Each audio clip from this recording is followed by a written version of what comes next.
आज का ये हमारा पॉडकास्ट बहुत ही अच्छा पॉडकास्ट है।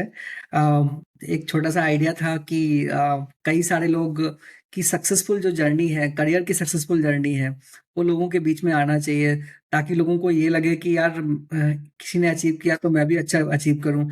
यूजुअली जो बड़े सक्सेसफुल लोग होते हैं, जैसे विजय शेखर शर्मा, रितेश मलिक, इनकी स्टोरी तो सभी ने सुनी हुई होती है। पर अपने आस-पास के कलीग जो अपने जगह से निकले हुए हैं, अपने गाँव से हैं, अपने स्कूल से हैं, अपने कॉलेज से हैं, उन लोगों की अगर स्टोरी अपने पास पता चलती है, तो उनको देख के काफ़ी इंस्पिरेशन भी मिलती है और लोग उससे रिलेट भी कर पाते हैं। यूजुअली 90% लोग मीडियोकर अ, चीज़ों से वही बिलॉन्ग करते हैं, वो टॉप लेवल के कॉलेजेस में नहीं जा पाते। मैं भी आईआईटी कॉलेज से नहीं था, फिर भी थोड़ा बहुत ठीक-ठाक कर रहे हैं। तो आई थिंक स्टोरी हमारे बीच की होगी तो ज़्यादा मज़ा आएगा। उन्हीं सब चीज़ों को ध्यान में रखते हुए आज अंशुल भाई हैं हमारे साथ में, उनका करियर बहुत ही अच्छा रहा। तो आज स्टोरी अंशुल की सुनते हैं। अंशुल भाई बताओ कहाँ से किस जगह को बिलॉन्ग करते हो? कैसे स्कूलिंग की? Thank you Mayank.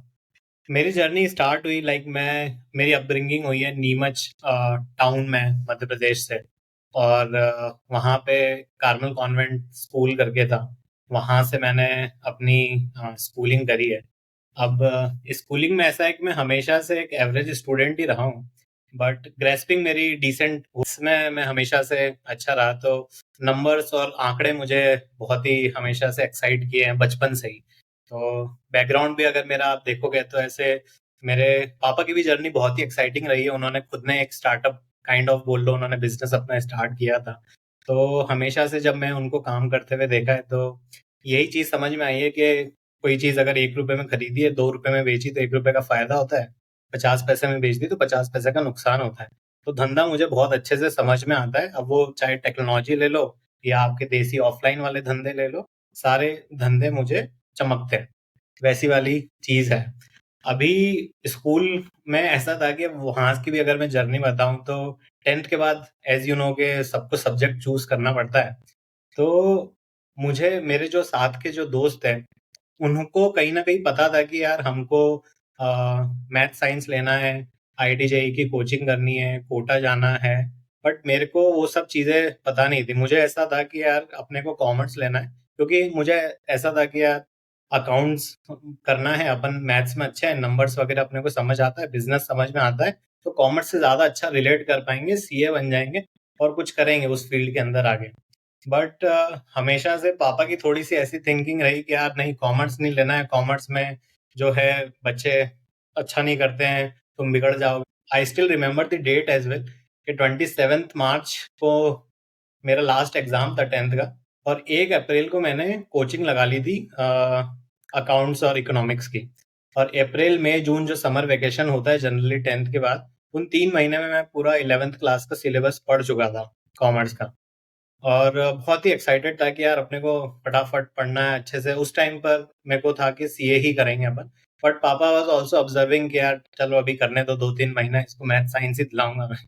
तो जब जून ऐसा आखिरी डेट थी हमारे स्कूल में, ऐसे 29 या 30 जून के आसपास, जब आपको फाइनल करना है सब्जेक्ट, तब तक मैं मेरे जो दोस्त थे वो सब बाहर जा चुके थे बंसल क्लासेस और जो भी दूसरी क्लासेस होती थी वहाँ कोटा। बंसल क्लासेस कोटा में बहुत सारी और चलती थी, एलन वगैरह भी थी, ये सारी चीज़ें हैं।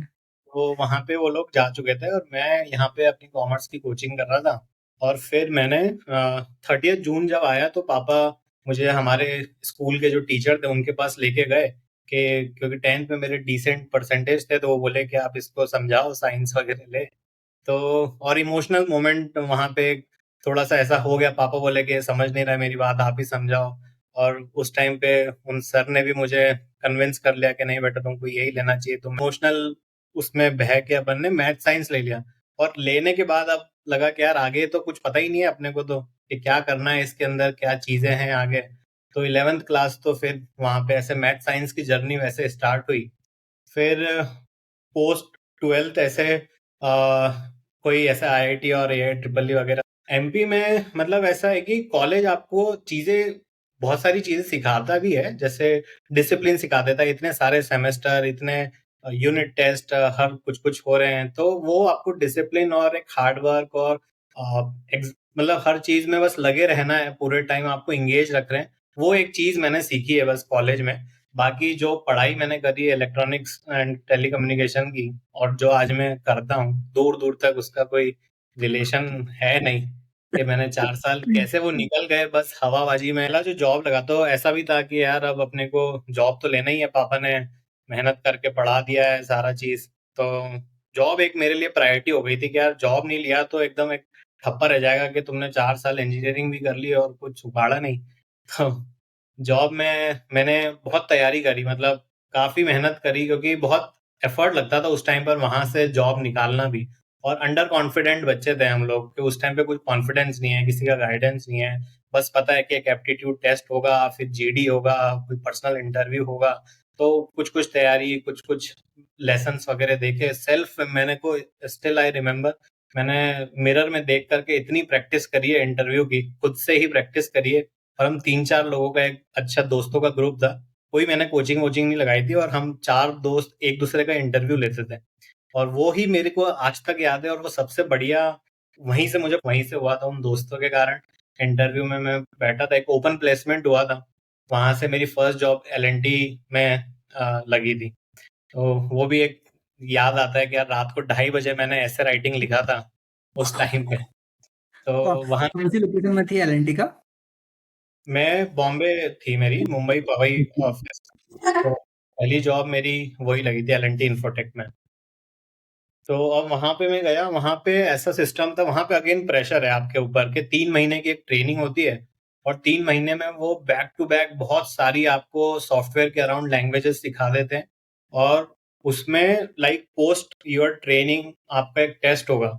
उसमें भी मतलब बस अंधे करे जा रहे हैं, 3 महीने तक सिखाए जा रहे हैं। उन्होंने 10-12 लैंग्वेज मुझे सिखा दी, और पता नहीं कैसे सीख भी लिया मैं वो। और उसका टेस्ट भी एक होता है, 65% ऊपर लाओगे तो आपकी जॉब पक्की है, वरना जॉब भी पक्की नहीं। पहले तो ऐसा लग रहा था जॉब पक्की है भाई, यहाँ ज्वाइन करने के बाद लग रहा है जॉब भी पक्की नहीं है अभी। तो फिर वो भी चलो निकल गया। फिर लगभग मैंने 1 साल एल&टी में मैंने काम किया।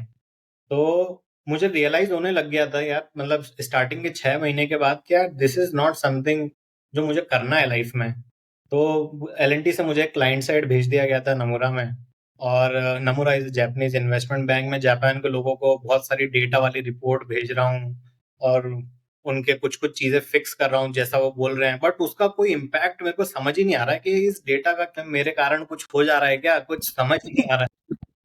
तो वहाँ मतलब चीज़ें फिर ऐसे डल लगने लगी कि यार ये मैं इसमें कर नहीं पाऊँगा, जॉब भले ही मैं काम अच्छा कर लूँ लेकिन कहीं तो अटक जाऊँगा इसमें। मतलब वहाँ पे मेरे को डर लगने लग गया था कि यार ये नहीं रह सकते यार यहाँ पे। और उस टाइम पे ना बॉन्ड हुआ करता था, आई डोंट नो कि अभी ये चीज़ चलती है कि नहीं। उस टाइम पे मेरा 2 साल का बॉन्ड होता था, और मेरा 11वें 12वें महीने में गिव अप होने लग गया था कि यार 1 साल और तो मैं यहाँ कैसे वेट करूँगा। तो यहाँ से एक और इंटरेस्टिंग स्टोरी बताता हूँ कि मेरे कुछ दोस्त है जो आईआईटी बॉम्बे में पढ़ते थे, वहीं पवई में था उनका भी कैंपस, मेरी भी जॉब पवई में थी। तो बस एक काफी साल बाद हमने स्कूल में वो लोग कोचिंग और फिर आईआईटी चले गए, 4 साल उन्होंने पढ़ाई करी। उसके बाद लगभग 6 साढ़े 6 साल बाद हमने कैचअप प्लान किया मेरे दोस्त के साथ में। तो वो बस निकला ही था, ग्रेजुएट हुआ ही था वहां से, और उसने एक स्टार्टअप स्टार्ट किया था। मैंने वो ज्वाइन किया सॉरी, मिलने के लिए गया। उसने वहां पर उसके कंपनी में बुलाया था मुझे, तो मैं मिलने के लिए गया एकदम फॉर्मल अटायर में, क्योंकि वहां पे एकदम वैसा चलता था, शर्ट पैंट टाई पहन के मैं गया वहां पे। और यहाँ पर जो लोग बैठे हैं स्टार्टअप वाले, ये सब शॉर्ट्स में कैपरी में बैठे। मैंने कहा भाई ये कैसी कंपनी है तुम्हारी। और उस टाइम तो मुझे स्टार्टअप की कोई कुछ भी आइडिया नहीं है कि स्टार्टअप इकोसिस्टम क्या होता है, देश में स्टार्टअप्स क्या कर रहे हैं नहीं कर रहे हैं, जीरो आइडिया है। ये तो कौन से साल की बात है क्या? दिस इज 2014 एंड या 15, सॉरी 15 स्टार्टिंग की बात है ये। 14 में मैं ग्रेजुएट हो गया था, और 14 में मैंने ज्वाइन भी कर लिया था एल&टी को। और 15 में मैं करीब जून के आसपास उनसे मिलने के लिए गया था। और जब मैं मिला उससे, बट लेकिन वो सब लोग बहुत मेहनत कर रहे थे, मतलब बस मेरे दोस्त के पास भी सिर्फ आधी एक घंटा था मेरे से मिलने के लिए, वो खुद बहुत ऑक्यूपाइड था। और उस 1 घंटे में हमने सिर्फ लाइफ अपडेट्स ऐसे किए कि यार तूने क्या किया पिछले 4-5 साल, और मैं क्या कर रहा हूँ। तो उसके पास बहुत कुछ था बताने के लिए, क्योंकि वो आईआईटी में एक ई सेल होता है, एंटरप्रेन्योरशिप सेल, उसमें वो काफ़ी सारी चीज़ें कर रहा था, और वहीं से उसको एंटरप्रेन्योरशिप वाला चीज़ आया कि यार मुझे ये चीज़ करनी है। और मुझे फिर लगा यार मैं तो भाई क्या कर रहा हूँ पता नहीं यार, काम तो यही कर रहा है, धंधा ये कर रहा है, धंधा ये सोच रहा है। तो मुझे वो चीज अच्छी लगी। तो उस टाइम पर उनको ऑपरेशंस, वो कोर ऑपरेशंस लॉजिस्टिक्स वाला बिजनेस वो लोग कर रहे थे, प्रोडक्ट बना करके ही कर रहे थे। तो वहां पे मुझे लगा कि यार, उसने मुझे पूछा कि यार हम लोग ऑपरेशंस में देख रहे हैं, तू करेगा क्या? तो मैंने बोला यार मेरे को तो कुछ आता नहीं है, मैं तो ये सॉफ्टवेयर वाला कर रहा हूँ अभी कॉलेज के निकलने के बाद, कॉलेज में भी ऐसा कुछ सीखा नहीं है। तो फिर उसने बोला कि यार मतलब एक इंटरव्यू करवा देते हैं, उसके दूसरा जो को-फाउंडर है उससे, उसने बोला कि यार मैं लूंगा तो बायस्ड रहेगा, मैं अपने को-फाउंडर को बोलूंगा, अगर उसको लगेगा ठीक तो देखते हैं, बात करेंगे आगे।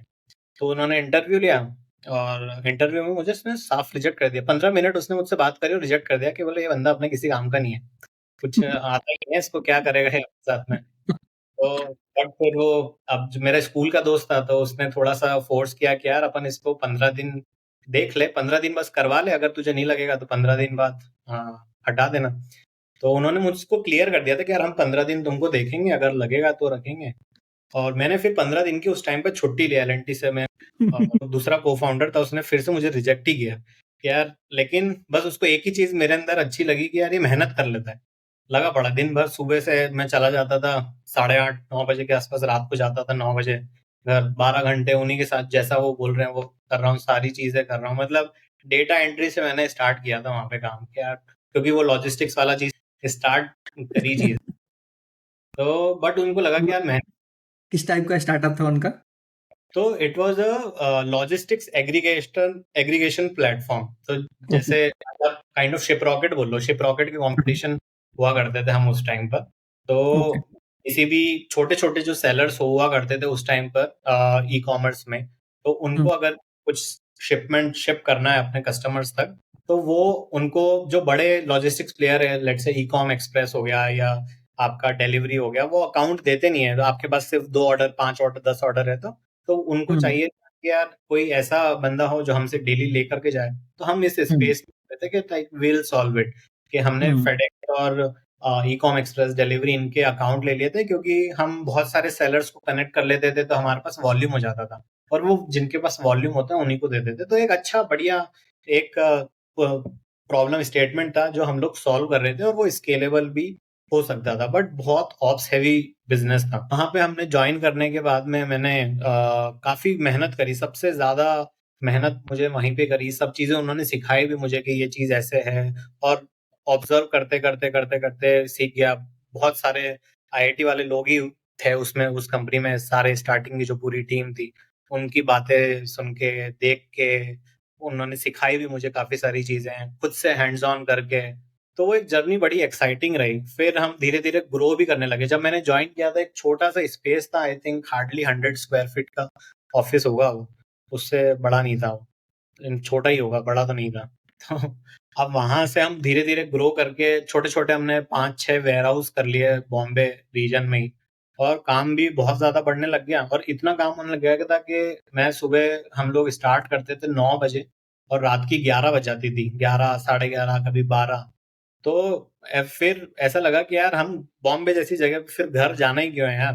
तो 7-8 महीने मैं ऑफिस में ही सोया हूँ। मतलब 3 को जो थे, मैं और एक दो लोग और थे, हम ऑफिस में ही सोते थे कि यार अब 15-16 घंटे यहीं रहना है, तो ट्रैवल में भी क्यों टाइम वेस्ट करना है। तो फिर यही कंपनी एक्वायर हुई, क्राफ्ट्सविला.com करके एक कंपनी थी उस टाइम पर। अभी उन्होंने शिफ्ट पिवट कर लिया है कुछ, but Craftsvilla was into ethnic wear apparels, उसका मार्केट प्लेस था वो।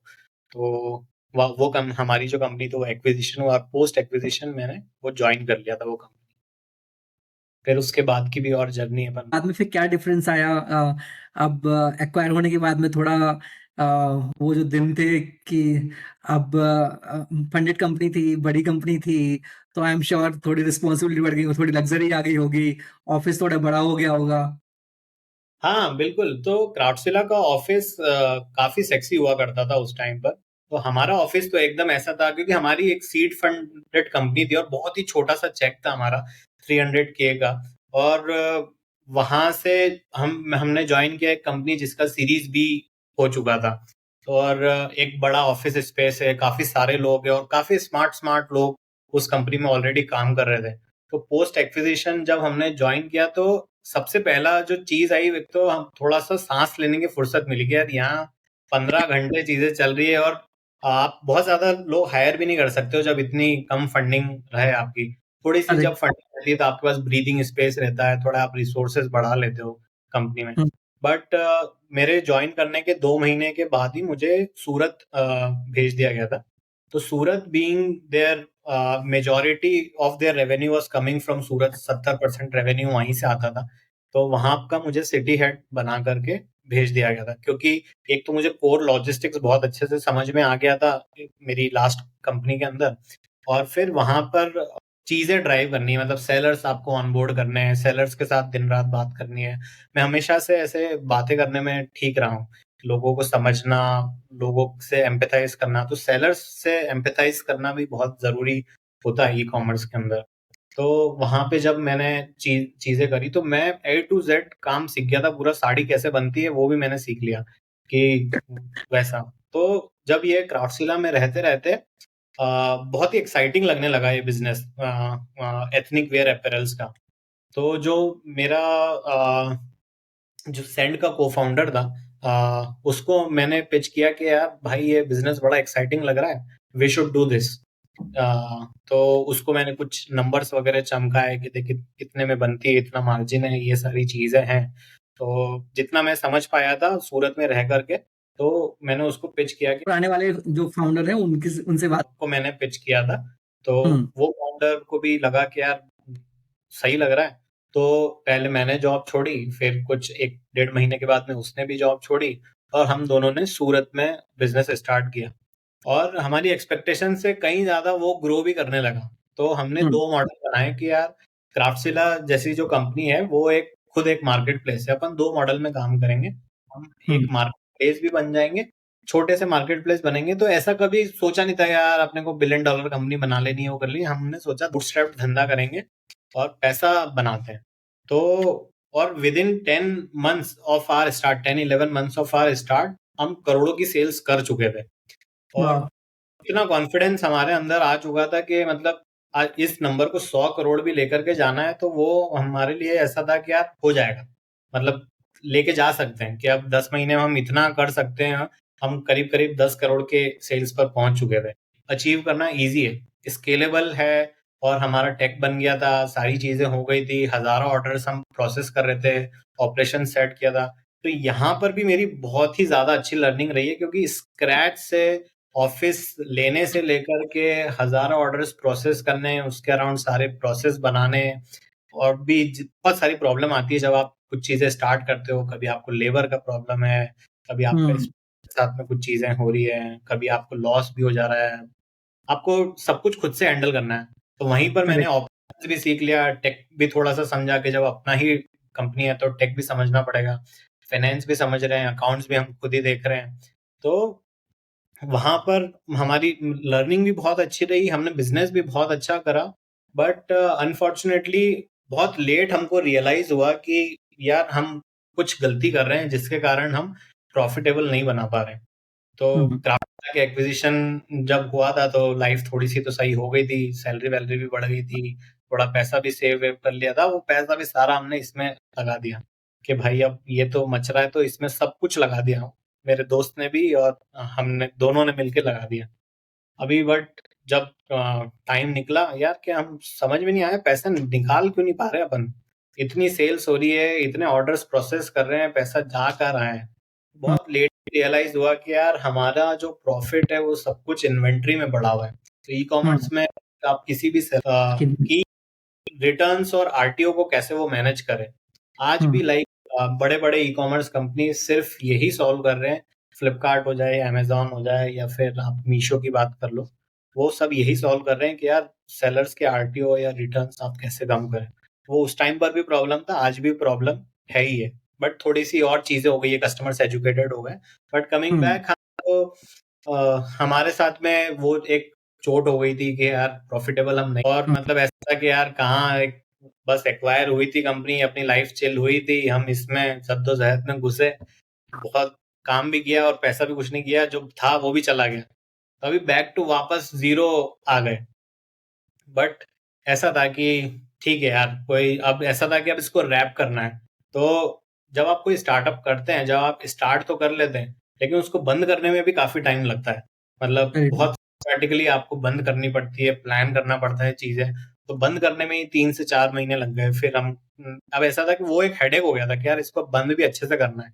कि सारे हुँ, एम्प्लॉइज़ हम 30-40 लोगों की हम टीम बना चुके थे। तो हुँ, अब बहुत पेन होता है जब आप वापस ये जर्नी देखते हो कि आपको करेक्ट। हायरिंग फायरिंग वाला जो रहता है, मैंने साइकिल देखा है। It's very painful. बट ठीक है, हमने वो चीज़ देखी और इसको रैप अप किया, और फिर मैं वहाँ से बैंगलोर शिफ्ट हो गया 2008। तो मतलब ये ऐसी है कि मैंने ऐसा एक साइकिल देखा पहले।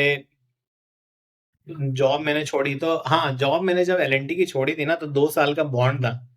तो वो बॉन्ड मैंने 1 साल में ही तोड़ दिया था, और ऐसा था कि 2 लाख रुपए आपको पे करने पड़ेंगे। अगर मैं अपने घर पे बताने में डर रहा था कि यार पापा को बता नहीं सकता हूँ कि ये इस तरह की चीज है। पापा हमेशा से ऐसे थे कि यार स्टेबल जॉब में रहो, तुम धीरे धीरे ग्रो करते रहो उसी के अंदर। बट मैंने कहा घर पे बताया तो वो तो कभी स्टेप लेने नहीं देंगे। मैंने घर पे बिना बताए वो जॉब छोड़ दी, और मैंने एब्सकॉन्ड किया था, क्योंकि अब मेरे पास ऑप्शन नहीं था कि मैं 1 साल वेस्ट नहीं कर सकता था उसी कंपनी के अंदर। तो मैंने बिना बताए छोड़ दिया। कंपनी के लेटर्स वगैरह आए, उन्होंने फॉलो अप वगैरह किया, बट मैंने बोला मैं तो नहीं आ पाऊंगा अभी ऑफिस। फिर वहां से मैंने स्टार्टअप वाली जर्नी को ही अपना पाथ बना लिया कि स्टार्टअप ही अपन करेंगे। फिर बैंगलोर में क्या हुआ? बैंगलोर में कैसे वापस से रीस्टार्ट किया? बैंगलोर में तो अब यहाँ पे काफ़ी एक्साइटिंग हो जाती है कि अब मैं काफ़ी कुछ सीख चुका था 3-4 साल में। तो जो मेरी फर्स्ट कंपनी का को-फाउंडर था जिसने मुझे रिजेक्ट किया था, उसने इन द मीन टाइम उसने भी एक कंपनी स्टार्ट कर ली थी, और वो बहुत ही बढ़िया कंपनी ग्रो कर रही थी, काफ़ी स्पीडी वे में कर रहे थे। उस समय उनका सीड राउंड ही हुआ था, बट कंपनी बहुत अच्छा परफॉर्म कर रही थी। उनका सीरीज होने ही वाला था, और मतलब हो गया था, ऐसा कुछ सीन था। तो उस टाइम पर उसने रीच आउट किया मेरे को कि मतलब मैंने सुना है कि तुम अभी रैप अप वगैरह कर रहे हो, कि नेक्स्ट क्या सोच रहे हो।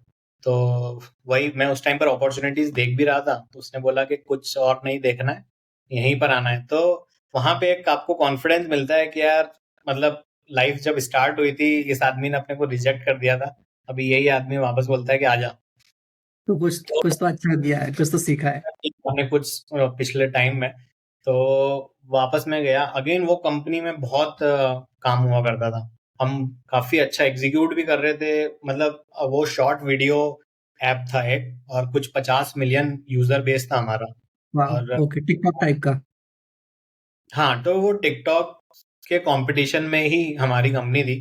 बट ओके, टिकटॉक इतना ज्यादा बर्न करता था कि हम जितना वो बर्न करता था उतनी हमारी टोटल फंडिंग थी महीने की। टिकटॉक जो महीने का बर्न करता था वो हमारी टोटल फंडिंग हुआ करती, तो उसके सामने थोड़ा सा वैसा हो गया कि भाई ये मुश्किल हो जाएगी चीजें।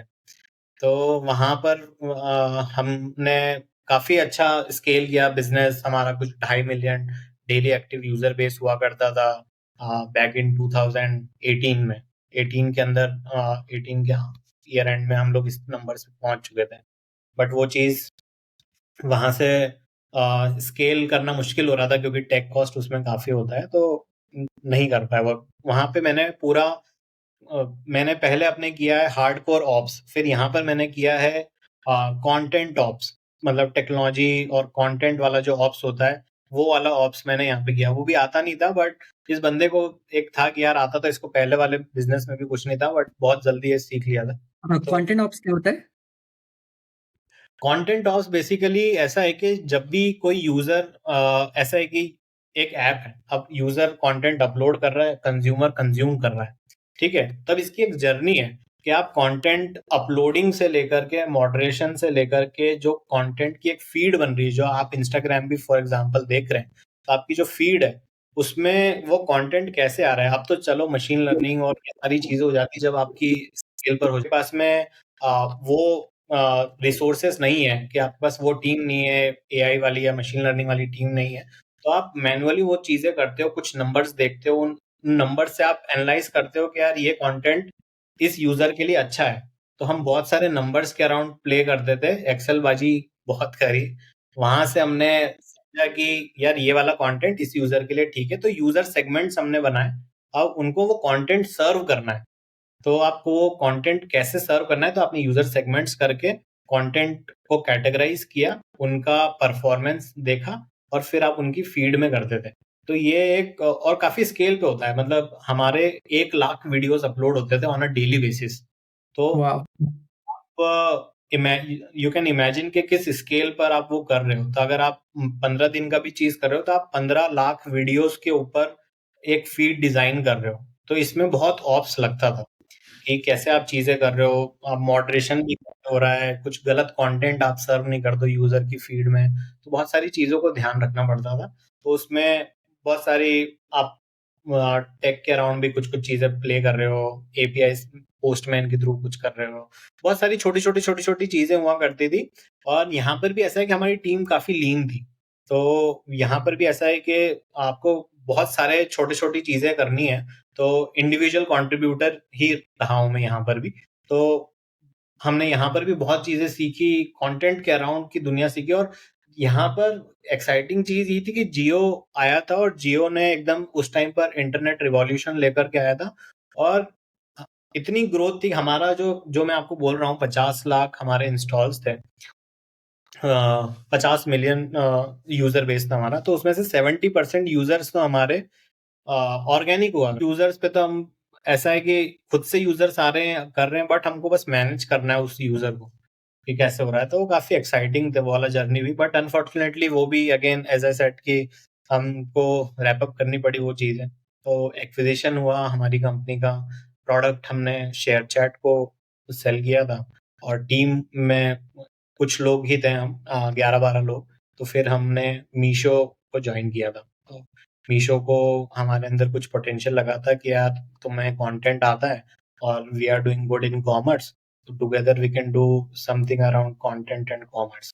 तो एज अ टीम हमने वो ज्वाइन किया था मीशो को। Nice nice. मीशो में जर्नी कैसी थी? काफी एक्साइटिंग करियर के फ्लिप है।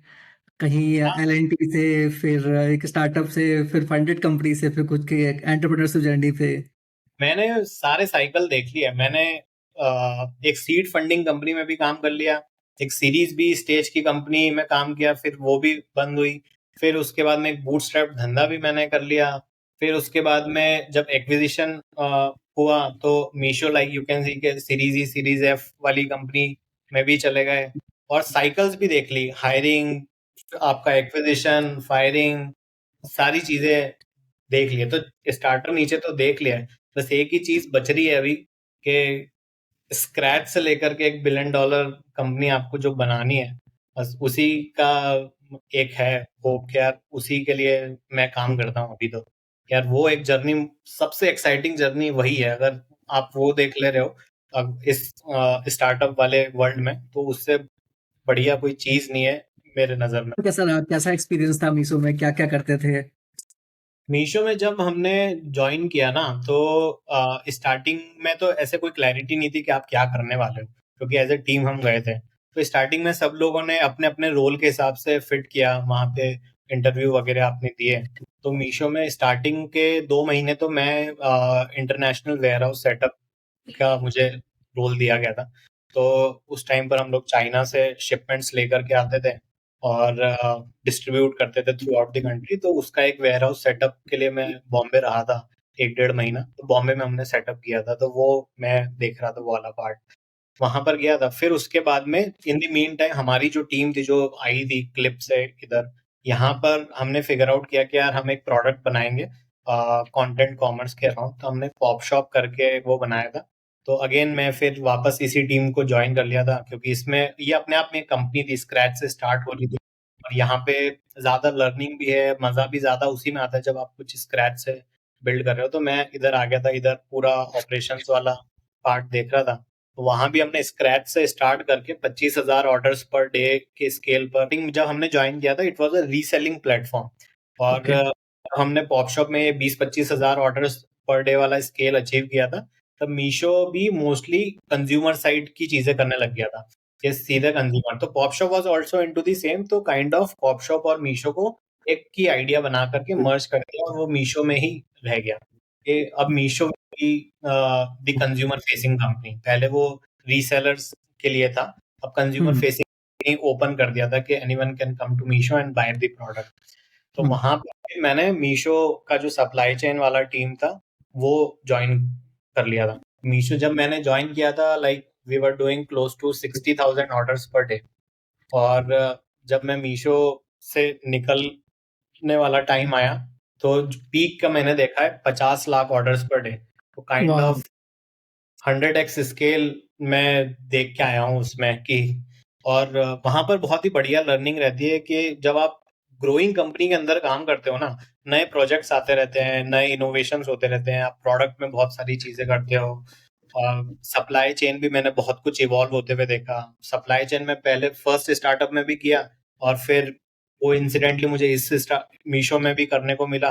तो वो काफी मजा उस टाइम पर आने लगा, क्योंकि स्केल दिख रहा है। मतलब ऐसा है कि आप 0.1 0.2% के ऊपर भी ऑप्टिमाइज कर रहे हो। जब छोटा स्टार्टअप रहता है तो आधा 1% को तो वैल्यू नहीं देते, लेकिन जब आप millions of orders on a daily basis कर रहे हो, तो वहां पर 0.1% पे भी like you should have the RC है कि भाई हम्म, क्यों चीज। तो वो काफी एक्साइटिंग थी जर्नी, बहुत ही बढ़िया रही मीशो की कि आपने स्केल पर कंपनीज के अंदर काम किया। मीशो में एक वो चीज मेरे लिए अच्छी हुई कि मैं जब एंटर हुआ और वहां से 100x का जब आप देखते हो, टीम बढ़ते हुए देखते हो, ऑर्डर्स बढ़ते हुए देखते हो, उसके अराउंड प्रोडक्ट में कैसे चेंजेस हो रहे हैं वो देखते हो, क्या टेक एडॉप्शंस हो रहे हैं वो देख रहे हो, आपकी खुद की एक टीम बन रही है। मेरे पास खुद के पास एक बहुत अच्छी बड़ी टीम हो चुकी थी उस टाइम पर। तो आप बहुत सारी चीजें सीखते जाते हो। तो बस ये जर्नी है जो आपके लिए सबसे ब्यूटीफुल रहती है कि यार धीरे धीरे धीरे धीरे मैं सीख रहा हूँ, ग्रो कर रहा हूँ, लोग बढ़ रहे हैं, लोगों को भी सिखा रहे हैं, हम खुद ऊपर वालों से भी सीख रहे हैं। तो ये जर्नी बहुत ही एक्साइटिंग रही मीशो की। फिर लगा कि यार जैसे अब मीशो, एज आई सेड, कि यार मेरे को वही करना है कि मैं स्क्रैच से बिल्ड करके एक ऊपर तक की कंपनी बनाऊं। मीशो जब मैंने ज्वाइन किया था वो सीरीज बी हो चुका था उस टाइम पर। तो अब मैं लेट हो चुका हूँ, मतलब उस अगर आप स्टार्टअप इकोसिस्टम में की बात करेंगे तो मजा सबसे ज्यादा वही है, सीड से $1 बिलियन वाला। सीरीज बी में ऐसा है कि उन्होंने काफी कुछ चीजें क्रैक कर ली ऑलरेडी। तो अब वहां पर तो बस आपने स्केल पर ऑप्टिमाइज करिए, चीजें काम करना और सीख लिया। तो फिर मैं अभी एक स्टार्टअप के अंदर काम करता हूँ जहां पर बहुत ही लीन टीम है हमारी। एक आइडिया के ऊपर काम कर रहे हैं, which is like we are building digital products and services. You can say Amazon for digital product and services, like that. तो अभी हम ये बिल्ड कर रहे हैं और यहाँ पर मैं बिजनेस लीड करता हूँ। तो डूइंग फ्रॉम डेटा एंट्री वाला काम से आज एक जगह पे बिजनेस लीड करना, तो वो अपने आप में एक जर्नी है। ऐसा नहीं बोलूंगा कि बहुत सक्सेस मिल गई या वैसा कुछ मिल गया, लेकिन लर्निंग मेरी बहुत अच्छी रही, जर्नी मेरी बहुत एक्साइटिंग रही। वो बताना चाहूंगा कि होप इज एवरीथिंग। टूट गया, अगर वो उम्मीद ही तोड़ दे मेरा तो पैर ठीक ही नहीं होगा। स्टार्टअप चेंज भी जो किए हैं या इधर से उधर मूव हुए, ये सिर्फ एक उम्मीद रही है कि यार किसी दिन अपना भी करेंगे और एक ऐसी कंपनी का भी पार्ट रहेंगे जहां पे आप पूरा स्क्रैच से ऊपर तक की जर्नी देख रहे हैं, एग्जीक्यूटिव से लीडरशिप तक जा रहे हैं, सब कुछ देख रहे हैं। तो एक उम्मीद है कि यार करेंगे, करना है, करके रहेंगे, वैसी वाली। वाह, वेरी नाइस। काफी अच्छा लगा सुन के। तो अंशुल यार, बहुत सारे लोग आ, जब भी करियर का डिसीजन लेते हैं तो उसके पहले सबसे पहले तो ये आता है कि पैकेज अच्छा होना चाहिए, क्योंकि सोशल स्टेटस है। मुझे अगर मेरे दोस्तों से ज्यादा मुझे पैकेज नहीं मिल रहा तो मुझे मजा नहीं आएगा। कभी आपको नहीं लगा कि यार एक फंडेड कंपनी है तो चलो उससे और बड़ी कंपनी ज्वाइन करते हैं, नई कंपनी ज्वाइन करेंगे तो डबल पैकेज मिलेगा, स्विच करेंगे? क्यों हमेशा खुद ही ऐसी जगह पे कूदने को मिला कि जहाँ एक्साइटमेंट को ज्यादा प्रेफरेंस दिया? तो ऐसा है कि पैकेज वगैरह जो चीज है, मतलब हर इंसान अलग तरीके से सोचता है, मेरे सोचने का तरीका अलग है। ठीक है, आपको लाइफ में पैसा मैटर करता है, लेकिन ऐसा है कि पैसे की कोई लिमिट नहीं है। मतलब मुझे आज भी अच्छे से याद है कि जब मैंने अपना करियर स्टार्ट किया था, तो एक बहुत ही मिनिमम सैलरी होती थी और मैं एक पीजी में रहता था जिसमें एक रूम में 5 लोग रहते थे। ठीक है। और आज जहां मैं हूँ, आप खुद के एक फ्लैट के अंदर रह रहे हैं, सारी चीज ठीक है, बट ये भी आपको कम ही लगता है। तो उस ये पैकेज हमेशा एक रिलेटिव है, क्योंकि जब आपकी 20,000 रुपए सैलरी थी, तब किसी की 50,000 थी तो आपको वो 50,000 वाला अच्छा लगता था। आज आप अगर कुछ एक्स सैलरी पर हो तो आप एक्स प्लस 25% वाले को देखोगे। या अब मुकेश अंबानी को अगर आप देखोगे तो वो फिर अलग लेवल की फाइट मार रहा है, उसको इलॉन मस्क बनना होगा। अब इलॉन मस्क के पास कुछ बच ही नहीं रहा है, क्या करे, वो सैटेलाइट भेज रहा है, इस तरह की चीज कर रहा है। तो ये सब रिलेटिव होता है। तो इंसान अगर, जैसे मैं वो एक्सेप्ट कर चुका हूँ कि यार किसी रेस में नहीं रहना है कि इसका पैकेज ज्यादा है इसका कम है। एक खुद का एक मिशन है कि भाई यहाँ से ये जर्नी मुझे देखनी है। अब वो हो सकता है अगले 3-4 साल में हो जाए, हो सकता है अगले 10 साल 15 साल में भी नहीं हो, लेकिन मैं खुश हूँ और मेरा घर उसमें चल जा रहा है और मैं लाइफ में ठीक ठाक कर ले रहा हूँ। और कुछ भी हो गया तो जब तक अपने हाथ चल रहे दिमाग चल रहा है कुछ ना कुछ कर लेंगे। वो चीज तो है ही है। रहता है कि यार सैलरी से कभी भी आप बड़ा नहीं बन पाओगे, बड़ा सोच नहीं पाओगे। कितनी सैलरी कर लोगे यार, मतलब वो सैलरी हमेशा कम ही पड़ेगी। तो कोई बड़े कॉज के लिए काम करते हैं या तो सोसाइटी में कुछ चेंज लाने वाला काम करते हैं, या फिर कोई आपने एक ऐसा धंधा बनाया जो लाखों लोगों की, करोड़ों लोगों की लाइफ में एक वैल्यू ऐड कर रहा है। तो एक बड़े कॉज के लिए काम करने वाला चीज ही मैंने। Very nice. ये थॉट डिस्कस कैसे मतलब आया कैसे, कैसे कल्टीवेट किया कि नहीं इस डायरेक्शन में जाना है? क्योंकि यूजली पीयर ग्रुप तो वैसे सोचते नहीं है, उनका थॉट प्रोसेस बहुत ही स्ट्रेट फॉरवर्ड होता है। नहीं बिल्कुल, मैं वही बोल रहा हूँ, this is a very evolved thought. मतलब जब मैंने स्टार्ट किया था तब एज आई सेड कि मुझे भी ऐसा ही था कि यार जॉब तो चाहिए ही, कि दूसरों की जॉब लग जाएगी मेरी जॉब नहीं लगेगी तो वह कैसे काम चलेगा, पापा ने पढ़ाया है तो पढ़ के जॉब तो चाहिए, जॉब वो वैसा तो था। अब उस टाइम पर ऐसा था कि यार पैकेज मैटर नहीं कर रहा है, एज आई ऑलवेज से कि यार रिलेटिव है सारी चीजें। अब दूसरे की जॉब है, मेरे पास जॉब नहीं है तो मुझे जॉब चाहिए, जॉब मिल गई, अब दूसरे का पैकेज है। फिर समझ में जब स्टार्टअप में मैंने काम करना स्टार्ट किया तो जो मेरे साथ के जो लोग थे वो काफी स्मार्ट थे उस टाइम पर। आज भी ऐसे काफी स्मार्ट है, they are also doing good in their life. आज वो लोग भी, उनको जब मैंने देखा कि यार लाइक दे आर, उनकी अगर एजुकेशन की अगर आप बात करोगे तो वो बहुत ज्यादा अच्छा पैकेज वगैरह बड़ी कंपनी में डिजर्व करते थे, बट दे चोज किया नहीं, कुछ खुद से बिल्ड करना है, खुद से एम्प्लॉयमेंट क्रिएट करना है। वहां पे एक वो इन्फ्लुएंशियल फैक्टर था मेरी लाइफ में भी। और फिर मैंने खुद ने भी वो कोशिश करी, जब मैंने खुद का स्टार्टअप किया। इतनी खुशी मिलती है जब आप ऐसे 40-50 लोगों को एम्प्लॉयमेंट दे रहे हो।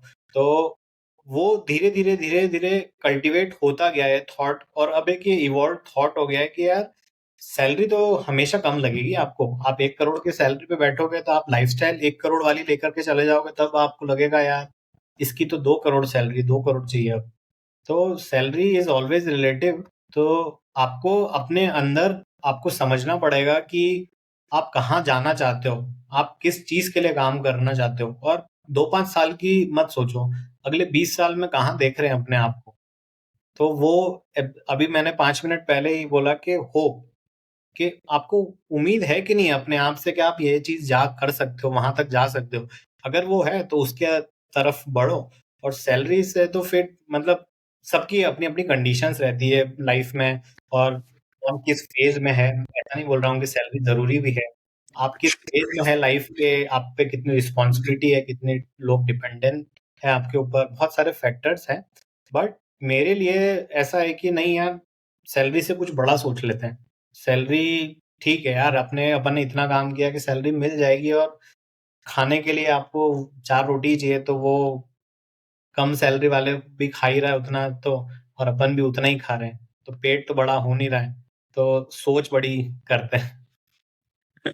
Very good, very true. क्या लर्निंग थी करियर की? ये एपिसोड बेसिकली उन लोगों के लिए है जो करियर के लिए इंस्पिरेशन लेना चाहते हैं। तो क्या लगा कि कॉलेज टाइम पे या बेसिकली इंटायर जो लर्निंग थी कॉर्पोरेट करियर की, तो क्या चीज़ है जो अच्छी करनी चाहिए थी? क्या चीज़ आपको लगा कि नहीं यार ये चीज़ ठीक नहीं थी, इसको और बेटर तरीके से किया जा सकता था? ये लगता है कि मैंने अपनी लाइफ में जो सबसे बड़ी चीज लगती है कि जो मैंने मिस कर दी, वो अपने कॉलेज के 4 साल अपने आप को अपस्किल करने में मैंने कोई एफर्ट नहीं डाले। वो मुझे एक बहुत ही ऐसा लगता है कि यार वहां पे मुझे कुछ करना चाहिए था, इंटर्नशिप्स करनी चाहिए थी। कोई गाइड करने वाला नहीं था कि आपको इंटर्नशिप करनी चाहिए, या इंटर्नशिप से फायदे होते हैं। हमेशा लोग बोलते हैं कि यार पेड इंटर्नशिप करो, या तो इंटर्नशिप आपको अगर कोई काम सिखा रहा है ना, तो वो पैसे के बराबर ही है अगर आपने किसी के अंडर में काम सीख ली, वो चीज़ काम आएगी। तो ये चीज़ मैं तो किसी को भी बोलूँगा कि आप जितना जल्दी लाइफ़ में काम करना स्टार्ट कर सकते हैं, वो सीखें। क्योंकि आप जितना जल्दी स्टार्ट करेंगे, उतनी जल्दी चीज़ें सीख जाएँगे। आज मैंने लेट्स से कि 21 साल में ग्रेजुएशन हुआ, मैंने 22 साल की एज के बाद में करियर की तरफ ध्यान देना स्टार्ट किया। इमेजिन आप 17 साल में फर्स्ट ईयर में घुसे हैं, आप उसी टाइम से इंटर्नशिप्स के बारे में सोचना स्टार्ट करें। प्रेशर नहीं, 4 साल के पहले वैसे भी आपको आप जॉब कर नहीं सकते हैं। आपको ग्रेजुएशन कंप्लीट करना ही है। तो आप इन द मीन टाइम सीखते रहें, कहीं पार्ट टाइम जॉब करें, इंटर्नशिप्स करें, सीखें। क्योंकि ये काफ़ी ज़्यादा हेल्प करता है आपको 10 साल के बाद में कि यार, क्योंकि वो आप 4 साल एक्स्ट्रा आपने मेहनत कर ली है। तो वेरी ट्रू। स्टार्टिंग तो शुरुआत में अभी जो लोग कॉलेज के प्रेशर का इंतजार करते हैं कि यार जब फाइनल सेमेस्टर आएगा, आई थिंक अब तो शायद फोर्थ ईयर से भी कंपलसरी कर दिया है, पर मेरे हिसाब से शुरुआत के 3 साल से भी अगर लोग मेहनत करें तो ज़्यादा प्रैक्टिकल सीख सकते हैं, पता चलेगा कि उनको करियर में चलता क्या है, लाइफ में क्या होता है, कंपनियां कैसे काम करती हैं, स्टार्टअप में क्या क्या चीज़ें होती हैं। हाँ, हाँ, बिल्कुल। मतलब आगे सिर्फ मैं तो बोलता हूँ कि अगर आपको पता है कि ये कंपनी है, इसका ऑफ़िस यहाँ पर है, सीधे चले जाओ। फाउंडर्स बहुत हम्बल होते हैं। आप फाउंडर के पास सीधे पहुँच जाओ कि सर मेरे को सीखने की इच्छा है, मुझे कोई पैसा नहीं चाहिए, आप बस मुझे सिखाओ। और आप अपनी इच्छा बताओ कि मैं इस चीज़ में अच्छा हूँ, मुझे लगता है कि मैं ये चीज़ कर सकता हूँ, कि मेरा टेक्नोलॉजी में इंटरेस्ट है, सॉफ्टवेयर में इंटरेस्ट है, या ऑपरेशंस करना है, या मुझे डेटा साइड की कोई चीज़ें करनी है। तो हर कंपनी में हर तरीके के रोल होते हैं, और वो आप ठीक है, आप 10 लोगों से बात करोगे, आपको एक जना हाँ बोल देगा कि ठीक है यार, आ जाना तू कल से काम कर ले, सीख ले। तो कभी भी हेजिटेट मत करो किसी से पूछने के लिए। और 3 साल बहुत इम्पोर्टेंट है। आप 2-2 घंटे, 3-3 घंटा भी काम करोगे किसी के लिए, तो बहुत कुछ सीखने लग जाओगे। छोटे-छोटे प्रोजेक्ट्स आप करो, अगर आप कैपेबल हो, आपको लगता है कि यार मुझे बहुत कुछ आता है, छोटे-छोटे प्रोजेक्ट्स खुद से स्टार्ट करना चालू कर दो। मैं आज भी ऐसे, जब मुझे लगता है कि यार अभी अपने पास बैंडविड्थ है, साइड हसल करता रहता हूँ कुछ ना कुछ, क्योंकि वो कुछ सिखाता ही है आपको। कुछ करते रहोगे लाइफ में तो ही सीखने को मिलेगा। गलती करो, फेल हो जाओ, फेलियर से डरने की कोई बात ही नहीं है, क्योंकि failure is a part of success only. ये तो वेरी लोगों को समझना चाहिए कि आज लोगों को रहता है कि यार ज़्यादा फ़ोकस करते हैं कि हम्म। याद कर ली चीज़ें, इंटरव्यू में भी कुछ-कुछ पता है कि ये सेट ऑफ क्वेश्चन पूछेंगे, वो बोल दिया, जॉब लग भी गई, उसके बाद नेक्स्ट क्या? उसके आगे का हम सोच ही नहीं पाते। उसके आगे का सोचना चाहिए, और उसको थॉट को इंड्यूस करना चाहिए फर्स्ट ईयर, सेकंड ईयर से ही। और वहीं पर मेरी एडवाइस रहेगी कि आप प्रैक्टिकल नॉलेज में अगर आपको कहीं पे प्रैक्टिकल नॉलेज सीखने को मिल रहा है, किसी भी कंपनी के थ्रू मिल रहा है, या इनफैक्ट आप अपने कॉलेज के ही, ऑल्दो कॉलेज देगा नहीं, बट अगर आप कॉलेज के एडमिनिस्ट्रेशन में भी जा करके बोलेंगे ना, आपका कोई काम है तो मैं कर देता हूँ, कैसे क्या काम करना है, तो वो भी अगर आप कर दोगे उनका, तो आप तो छोटी-छोटी चीज़ें हैं जो आप कर सकते हो, जो मैं नहीं करी अपने कॉलेज वाले टाइम में। अगर वो करता तो और ज़्यादा तेज़ मैं सीख पाता, जल्दी चीज़ें सीख लेता।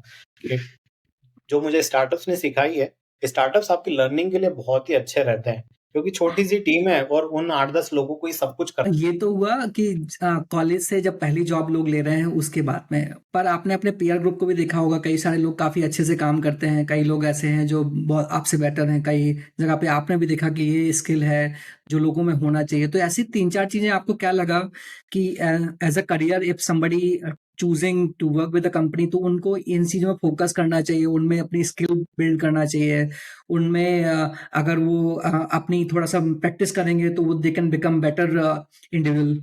आई आई वुड से कि जैसे अभी कॉलेज के बाद की पूछ रहे हैं, जब फर्स्ट जॉब हाँ, लग जाए उसके बाद पूछ रहे हैं, करेक्ट। राइट? तो क्योंकि बहुत सारे लोग क्या है गॉसिप में टाइम स्पेंड करते रहते हैं, कई बार उनको लग रहा है कि ठीक है यार सैलरी तो आ ही रही है, जैसा चल रहा है चलने दो, रिव्यू होगा, क्वार्टरली होगा। बट वो क्या होता है, वो भी टाइम उतना ही इम्पोर्टेंट है। आप या तो फोकस होके किसी चीज़ पे लगा सकते हो, या फिर अगर आप उसमें नहीं ध्यान दे रहे, क्योंकि पता नहीं है, लोगों को पता नहीं है कि आगे कहाँ तक जा सकते हैं। तो वो आज देख रहे हैं, आज एन्जॉयमेंट कर रहे हैं, खुश हैं। हाँ, नहीं, वही तो मैं हमेशा बोलता हूँ कि आप सिर्फ अभी का मत सोचो ना, 3 महीने, 6 महीने का। एटलीस्ट थोड़ा-सा आगे का सोचो कि यार क्या करना है। और अगेन मैं ये नहीं बोल रहा हूँ कि यार आपको एब्सोल्यूट क्लैरिटी होती है कि मैं तो ये चीज़ करना है 20 साल बाद। बट एटलीस्ट आपको एक दिमाग में होना चाहिए चीज कि यार आपको क्या करना है, किस डायरेक्शन में आगे बढ़ना है। अब लेट्स से कि आप सॉफ्टवेयर इंजीनियर की अगर आपकी लेट्स से जॉब है, आपको पता है कि यार 5 साल बाद मैं ये वाली चीजों में जा सकता हूँ, ये मेरे करियर ऑप्शंस हो सकते हैं, इस तरीके का डेवलपमेंट मैं करूंगा, तो आप जो आपके मेंटर है, जो आपका मैनेजर है, वो हमेशा बहुत अच्छा होना चाहिए। जो आप कोई भी कंपनी चूज कर रहे हो या स्विच कर रहे हो, तो हमेशा ये देखो कि आपका रिपोर्टिंग मैनेजर कौन है, आप उससे सीखने वाले हो कि नहीं सीखने वाले हो। क्योंकि अगर आप अपने मैनेजर से नहीं सीख रहे हो ना, तो ग्रो तो नहीं कर पाओगे। क्योंकि आपको डायरेक्शन हमेशा हर फेज में इंपॉर्टेंट है। आज अगर फॉर एग्जाम्पल मैं भी जो हूँ, मुझे भी डायरेक्शन की जरूरत है कि यार यहाँ से अब आगे कैसे जाना है। आप भी अगर कुछ कर रहे होंगे, तो जो जिन लोगों ने बहुत बड़ी कंपनी बना ली होगी, तो आपको भी उनसे डायरेक्शन सीख करना पड़ेगा। तो हर स्टेज ऑफ लाइफ में आपको डायरेक्शन सीख करना पड़ेगा। हमेशा आपके पास मेंटर्स होने चाहिए, जिनसे भी आपको लगता है कि आपकी कंपैटिबिलिटी है। और कंपैटिबिलिटी नहीं भी हो तो यार बिल्कुल हेजिटेट मत करो। आपको बस एक थोड़ा सा तो एम्बिशियस होना पड़ेगा कि यार मैं ये चीज करना चाहता हूँ लाइफ में, आप मुझे गाइड करो। आपको लगता है कि यार इस आदमी ने स्टेज 1 मेरा अचीव किया हुआ है, जो मेरे लाइफ दिमाग में है कि अब मुझे नेक्स्ट इस आदमी के जैसा बनना है, तो उससे सीखो कि वो क्या कर रहा है, क्या करते हुए आया है, क्या उसकी गलतियां रही हैं, क्या उसने सही चीजें करी जिससे वो यहाँ पर है। तो उससे उसके गाइडेंस से वहां तक पहुंच जाओ। अब वहां पहुंच जाओगे तो हमेशा तुमको एक दूसरा मेंटर और मिलेगा जो उसके ऊपर चला गया। हो सकता है कि जो वो वाला मेंटर है वो खुद तुम्हारा ऊपर चला गया, तुम उसी से सीख कर सकते हो through till the next 5 10 15 years. लेकिन हमेशा आप अपने ऊपर वाले लोगों से वेरी ट्रू, वेरी ट्रू। अब जैसे क्या होता है कि अ, कई बार हमें हमारे पीयर ग्रुप में वो उतनी लर्निंग नहीं रहती। हमको लगता है कि we are the smartest person in the room. तो तो लोगों को क्या करना चाहिए? How they can learn more, how they can, because you are the average person around the 5 people. तो वो 5 लोग और नए कैसे बिल्ड कर सकते हैं? कि सबसे पहले तो ये थॉट ही निकाल देना चाहिए कि you are the smartest person in the room. क्योंकि अगर ये थॉट आ गया, आपको सुपीरियरिटी फील होने लग गई, तो फिर आपकी ग्रोथ हैम्पर हो जाएगी। This is like 100% true. से कुछ ना कुछ सीखने के लिए हमेशा होती है। चाहे वो आपकी टीम में भी अगर कोई हम्म। बंदा नीचे होगा, वो भी आपको कोई ना कोई चीज सिखा सकता हम्म। है। यू क्या आप उसमें से क्या चीज देख रहे हो। तो आप हम्म। कभी भी ये सुपीरियरिटी वाली फीलिंग मत आने दीजिए अपने अंदर के इसको क्या ही आता होगा यार, इससे क्या सीखूं मैं। हम उस आदमी को कुछ ना कुछ तो आता होगा। मतलब अभी यू वॉन्ट बिलीव लाइक मैंने अपनी कंपनी में कुछ इंटर्न्स हायर किए हुए हैं। और कभी कभी वो कुछ ऐसी चीजें बोलते हैं जो मुझे लगता है यार ये तो मैंने सोची नहीं, क्या आपने सोची। तो और मैं उनको अपनी टीम से इंट्रोड्यूस कराता हूँ, जो हमारी मेन टीम है। उनको भी बोलता हूँ कि आप बात करो। उनको भी मैं सिखाता हूँ कि यार आप इंटर्नशिप यहाँ पे करने आए हो, तो once you leave this internship, तो you should be able to gain some knowledge कि यार मैं इस 3 महीने काम सीख करके गया हूँ। तो अभी मैं खुद कभी भी ऐसा नहीं लगता हूँ कि यार वो उन इंटर्न्स को क्या ही आता होगा यार, उनको भी कुछ ना कुछ आता है लाइफ में। उनके भी कुछ एक्सपीरियंस रहे हैं, 20 22 साल की उन्होंने भी एक जर्नी देखी है। तो हमेशा हर इंसान को कुछ ना कुछ आता है। तो लर्निंग एटीट्यूड मैटर करता है कि अगर आपके अंदर लर्निंग एटीट्यूड है, तो आप अपने आप को, you are not the smartest one, आप किसी न किसी चीज में तो आप किसी न किसी इंसान से पीछे हैं ही। आप वो सीखने का एटीट्यूड रखें। अंशुल, आपने बहुत सारे लीडर्स के साथ काम किया डिफरेंट डिफरेंट कंपनीज में। बहुत सारे अच्छे लीडर्स आपको मिले होंगे।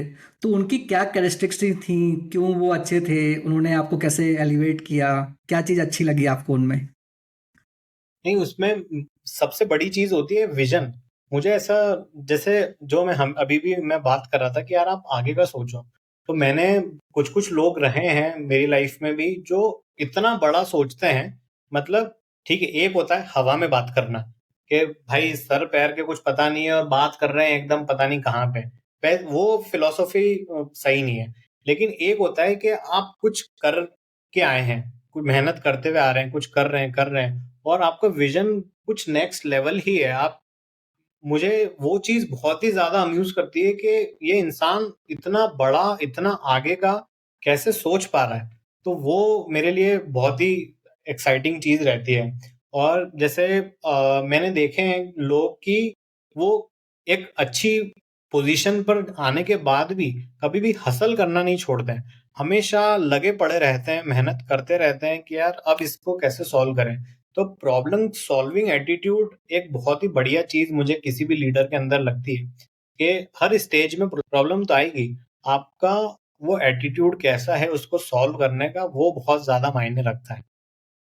तो अभी वो एक चीज है, प्रॉब्लम सॉल्विंग एटीट्यूड, और कितना बड़ा आप सोच रहे हो और उसको एग्जीक्यूट कैसे कर रहे हो, ये मुझे बहुत इन्फ्लुएंस करती है जिन लीडर्स के साथ मैंने काम किया। Very nice, very nice.